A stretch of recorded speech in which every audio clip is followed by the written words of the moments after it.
Tanjung Perahu, Tanjung Bidara. Awal bismillah, pembuka bicara. Dengan lafaz bismillahirrahmanirrahim. Saya Muhammad Haikal bin Hassan daripada Seksyen 42. Dan tenaga pengajar saya adalah Ustaz Ridwan. Saya akan membentangkan tajuk pengucapan awam saya yang berkisahkan politik dalam negara. Okey, kita akan membentangkan tentang politik dalam negara, wahai kawan-kawan. So, saya akan menerangkan apa itu politik dalam negara.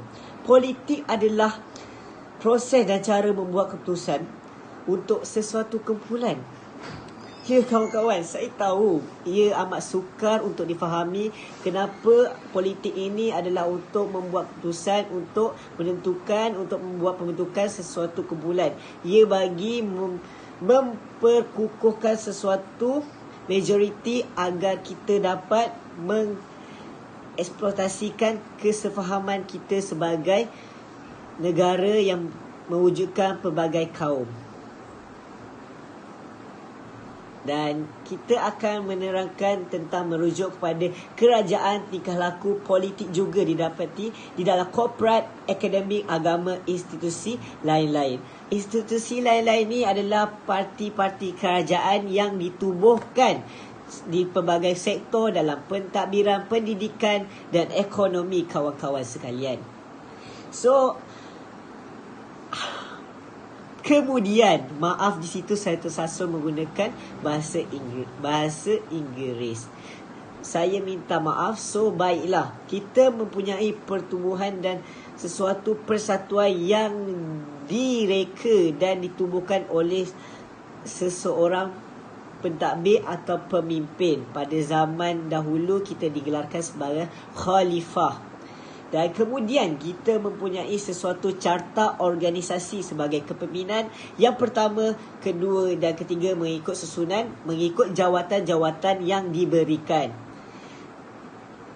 Kita akan sambung kepada peranan kerajaan dalam politik, wahai kawan-kawan sekalian. So, jumpa pada slide yang kedua, wahai teman-teman sekalian. Hai kawan-kawan, so kita akan masukkan slide yang kedua, iaitu penerangan tentang peranan kerajaan dalam politik. Dekat sini ada 3 jenis: menyediakan kemudahan ekonomi, menyediakan pelbagai perkhidmatan kepada rakyat, dan menentukan arah takbir negara demi keamanan kesejahteraan warga negara. Di situ saya akan menjelaskan menyediakan kemudahan ekonomi. Kita terbagi kepada banyak aspek tentang kemudahan ekonomi.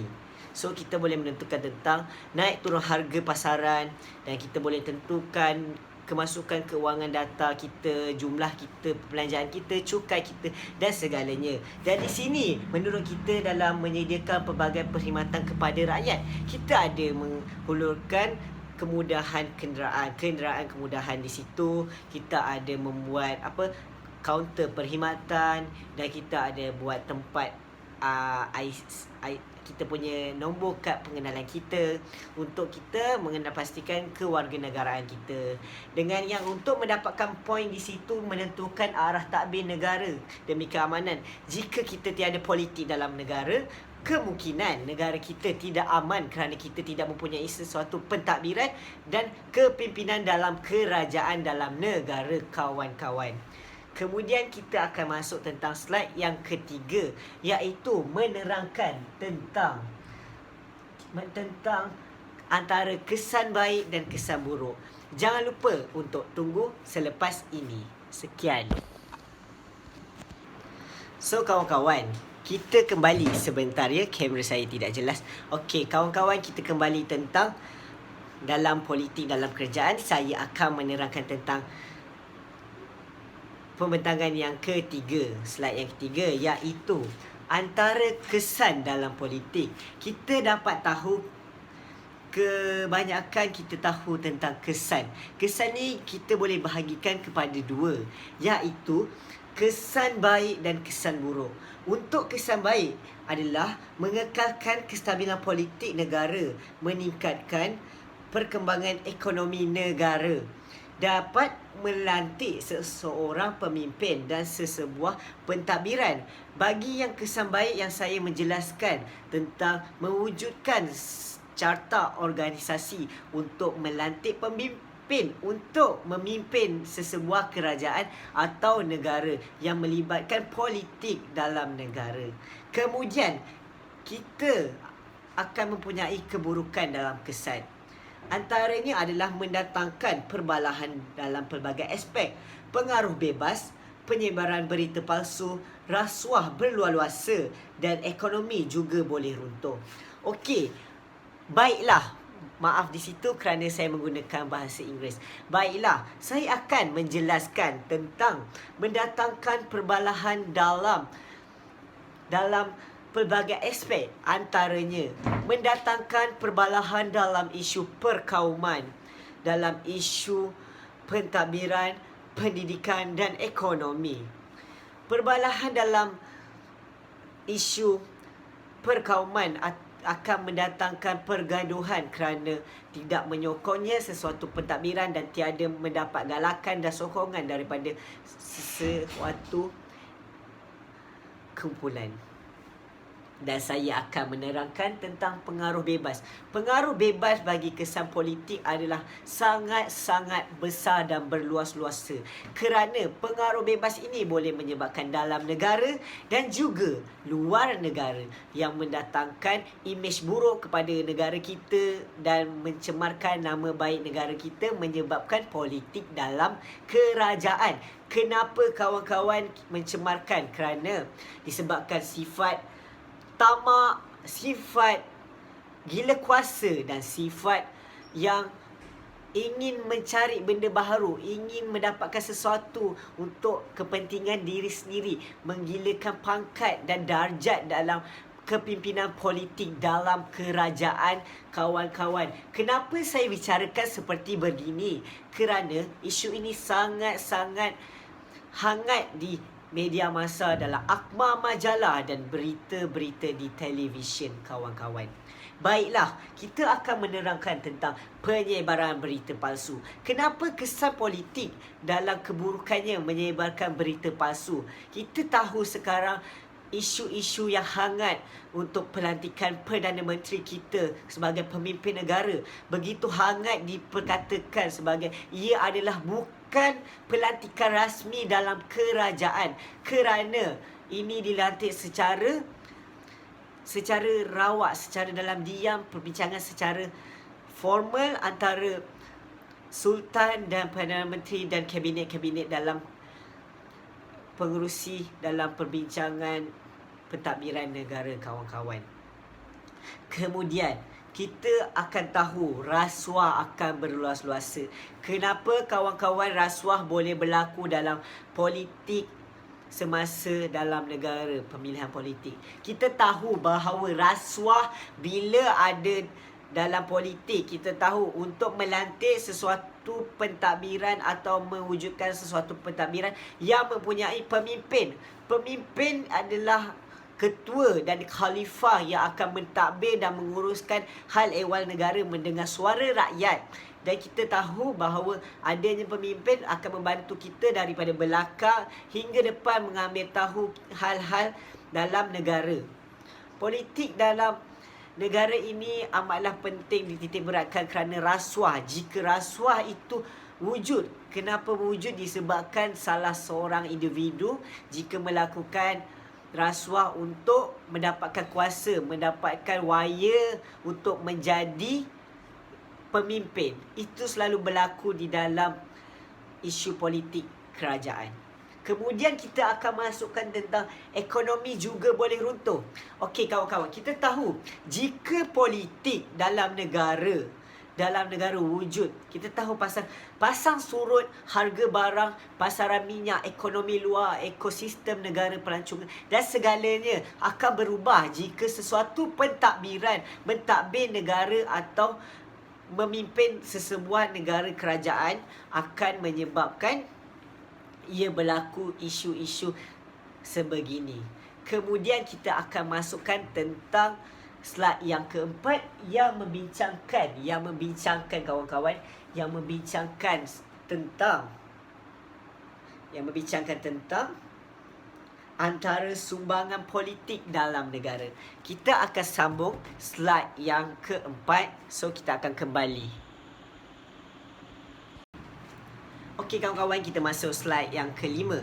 Okey kawan-kawan, saya akan menerangkan antara sumbangan politik dalam negara. Kita tahu antara sumbangan politik dalam negara ini dibahagikan pelbagai aspek. Dan saya akan menerangkan 3 sahaja, iaitu ekonomi, pentadbiran dan pendidikan. Okey, ekonomi ni saya akan berusukan pada peningkatan dan penurunan harga barang di pasaran kepada semasa. Dan saya akan menerangkan tentang minyak. Minyak di pasaran akan meningkat jika sesuatu mentadbir negara mengikut pada sesuatu kepimpinan. Dan saya akan menerangkan tentang bantuan dana yang disediakan meningkat kerana jika sesuatu pentadbiran melantik atau ditubuhkan akan mendapatkan dana, dan dana itu akan diberikan kepada rakyat juga sebagai bantuan sara hidup, bantuan rakyat satu Malaysia yang pernah dulu diguna-pakaikan. Dan kita akan merujukkan pada antara sumbangan yang kedua, iaitu pentadbiran.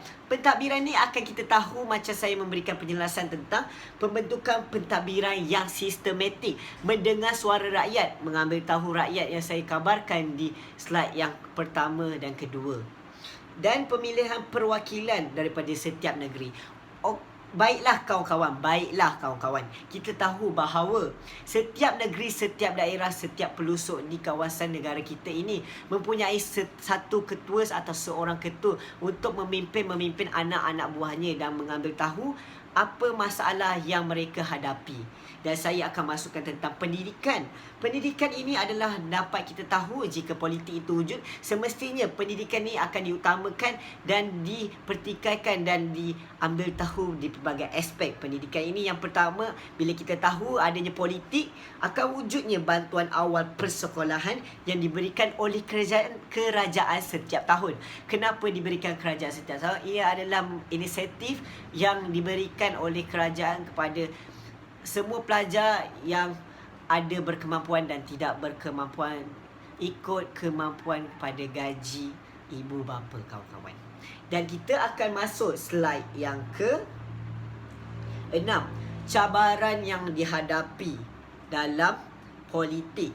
Kita tahu cabaran yang kita perlu hadapi ini banyak kawan-kawan, dan saya akan menerangkan 3 juga, iaitu memerlukan dana secukupnya untuk membantu rakyat. Yang saya cakap, kita memerlukan dana untuk memberikan kepada rakyat seperti bantuan-bantuan khas, bantuan zakat, baitulmal, dan segala-galanya adalah daripada institusi agensi. Jika politik itu mentadbir, kita akan tahu di mana adakah politik itu akan mentadbir untuk mengambil tahu hal ehwal semasa keuangan untuk mencari dana.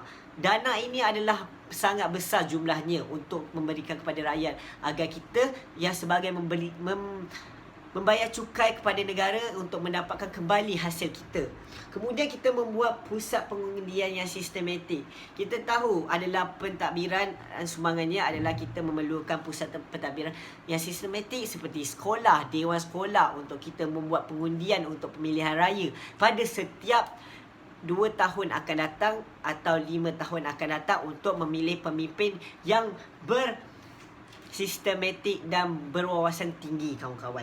Dan kita mendapatkan yuran pendidikan yang setaraf. Yang saya menjelaskan tentang bantuan awal persekolahan, kita mestilah memberikan yuran pendidikan yang setaraf kepada semua pelajar. Sama, tiada dolak dalih dan tiada perbandingan antara pelajar ini dan pelajar itu. Dan kemudian kita akan masuk tentang cara penyelesaian cabaran. Okey, macam mana kita nak buat penyelesaian pencabaran dalam politik ini untuk mendapatkan dana? Kita mengarahkan rakyat membayar cukai. Dan situ saya mengatakan kalau membayar cukai, kita juga dapat hasil. Mengadakan di sekolah berhampiran kawasan. Dan kemudian kita membuat semakan setiap murid yang mempunyai masalah. Kemudian saya akan menjelaskan siapakah pemimpin politik pada masa kini. kita tahu bahawa pada masa kini kita mempunyai masalah gejala-gejala yang tertentu, yang itu mendatangkan isu COVID-19 kepada seluruh negara, coronavirus yang mendatangkan banyak kesan kepada negara kita. Dan kita tahu pemimpin yang dilantik secara tidak langsung, iaitu pemimpin kita Tan Sri Muhyiddin Yassin yang menjadi Perdana Menteri yang ke-8. Iaitu kita tahu beliau adalah berwawasan tinggi. Ya. Kita tahu dia berwawasan tinggi, berjiwa rakyat, mementingkan keamanan, memastikan rakyat selesa, seorang yang merendah diri. Kita tahu jika dia mampu untuk mentadbir negara dan kita layak untuk menyokongnya, tidak kira apa pun berlaku. Kira-kira yang ada berita palsu mengatakan dia bukan adalah pemimpin rasmi, kita bangkang sama sekali kerana dia mendengar hak suara rakyat bersama-sama dengan kabinet-kabinet yang lain. Kita tahu pemimpin-pemimpin dan jawatan-jawatan yang diberikan adalah amanah dan tanggungjawab untuk melakukan dengan baik. Dan kita nampak sekarang adalah pegangan Hal Ehwal Murid, dan kita tahu pegangan Hal Ehwal Agama tentang negara kita, dan pendidikan, Menteri Kesihatan, Menteri Pendidikan, Agama dan segalanya, dan menguruskan dengan baik. Kemudian saya akan masukkan tentang kenapa politik perlu wujud. Jika politik ini wujud, kita dapat memupuk semangat perpaduan pelbagai kaum, melantik seseorang ketua atau pemimpin untuk mentadbir, mendengar hak suara rakyat. Saya dah explainkan kenapa benda ini berlaku, dan saya dah memberi penjelasan kenapa benda ini berlaku. Kita nak rakyat dapat apa yang kita mahu. Kita nakkan keamanan, kita nakkan kesenangan dalam kehidupan kita. Kita nak semua sama-sama berjaya dalam kehidupan. Kita nak semua sama taraf, tiada perbezaan dalam pelbagai kaum. Kita tak ada pergaduhan, perselisihan fahaman, dan kita tak nak ada rasis dalam negara. Dan kita tak nak ada wujudnya peperangan dalam negara, kawan-kawan. Itu adalah benda yang penting untuk memastikan keamanan dalam negara. Kita ingat bahawa tiada orang yang boleh menjatuhkan kita sendirikan kita ingin menjatuhkan diri kita sendiri. Kemudian saya akan menjelaskan tentang strategi kerajaan dalam ekonomi. Strategi ekonomi adalah mewujudkan kestabilan politik, ekonomi dan sosial, dan membina ekonomi berasaskan pendidikan seperti sekolah dan institusi, dan memperkukuhkan asas fundamental ekonomi negara serta mencipta bidang-bidang pertumbuhan baharu. Yang saya menjelaskan adalah mewujudkan parti-parti atau kempen-kempen tertentu untuk mentadbir sesebuah negara, kawan-kawan. Dan kita tahu kemudian akhir kata daripada saya yang saya menjelaskan tentang kesimpulannya. Kesimpulannya, politik dalam negara memang kita dapat melihat dengan sudut pandangan mata kasar yang politik ini banyak terbahagi kepada aspek. Kemudian kita dapat mewujudkan keharmonian dan kemakmuran dalam negara agar tidak berlaku perbalahan. Itu daripada saya. Sekian, wabillahi taufiq wa hidayah. Wassalamualaikum warahmatullahi wabarakatuh. Kalau ada sumur di ladang, boleh saya menumpang mandi. Kalau ada umur yang panjang, boleh kita berjumpa lagi. Kalau ada terguris kata, ada kesalahan yang saya katakan dan tidak betul, maafkan saya. Yang baik datang daripada Allah, yang buruk datang daripada diri saya sendiri. Sekian, terima kasih daripada saya, Muhammad Haikal bin Hassan, membentangkan tentang isu politik dalam negara, memperkukuhkan keimanan dan ketakwaan. Dalam diri kena ada iman. Assalamualaikum warahmatullahi wabarakatuh. Sekian, terima kasih.